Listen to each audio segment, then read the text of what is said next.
Hi, నేను doctor Loukya, fertility specialist and laparoscopic surgeon, womb fertility and maternity centre. పిల్లల కోసం try చేసే దంపతులు చాలా కామన్ గా అడిగే క్వశ్చన్, ఐవీఎఫ్ ప్రొసీజర్ పెయిన్ఫుల్లా అన్నది. మనము ఐవీఎఫ్ ప్రొసీజర్ చూసుకుంటే దాంట్లో 3 ఇంపార్టెంట్ స్టెప్స్ ఉంటాయి. ఫస్ట్ స్టెప్ ఏంటి అని అంటే, మనకి న్యాచురల్ గా బాడీలో అన్నది ఒకటే ఎగ్ పెరుగుతుంది. మనం ఐవీఎఫ్ లో ఏం చేస్తున్నాము అంటే వాళ్ళకి హార్మోన్ ఇంజెక్షన్స్ ఇచ్చి మల్టిపుల్ ఎగ్స్ స్టిమ్యులేట్ చేస్తున్నాం. సో అది ఆ హార్మోన్ ఇంజెక్షన్స్ అన్నవి చాలా ఫైన్ నీడిల్, అంటే మీకు కామన్ గా ఇన్సులిన్ ఇంజెక్షన్ గురించి తెలిసే ఉండొచ్చు. ఇన్సులిన్ ఇంజెక్షన్ మీరు ఎలాగా ఇంట్లో ఒక పెన్ ఫామ్ లో తీసుకుంటారో సేమ్ అలాగే మేము కూడా హాస్పిటల్లో అంత ఫైన్ నీడిల్ తో మీకు హార్మోన్ ఇంజెక్షన్ అనేది ఇస్తాము. కాబట్టి అసలు అక్కడ మీకు పెయిన్ అన్నది ఏమీ తెలియదు. నెక్స్ట్ ఇంపార్టెంట్ స్టెప్ ఏంటి అని అంటే ఎగ్ కలెక్షన్ అన్నది. ఇది మనము ఎనస్థీషియా కింద చేస్తాం కాబట్టి మీకు అసలు అక్కడ ఏమి డిస్కంఫర్ట్ ఉండదు. ఒక్కసారి మీ ఎగ్స్ అన్ని కలెక్ట్ చేశాక ల్యాబ్ లో ఎంబ్రియోస్ ఫామ్ అయ్యాక నెక్స్ట్ ఫైనల్ క్రూషియల్ స్టెప్ ఏంటి అని అంటే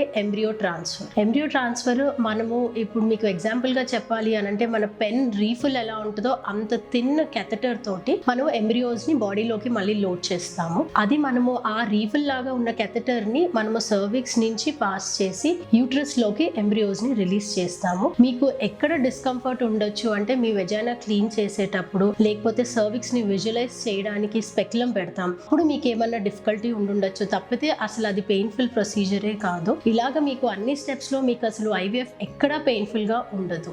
థ్యాంక్ యూ.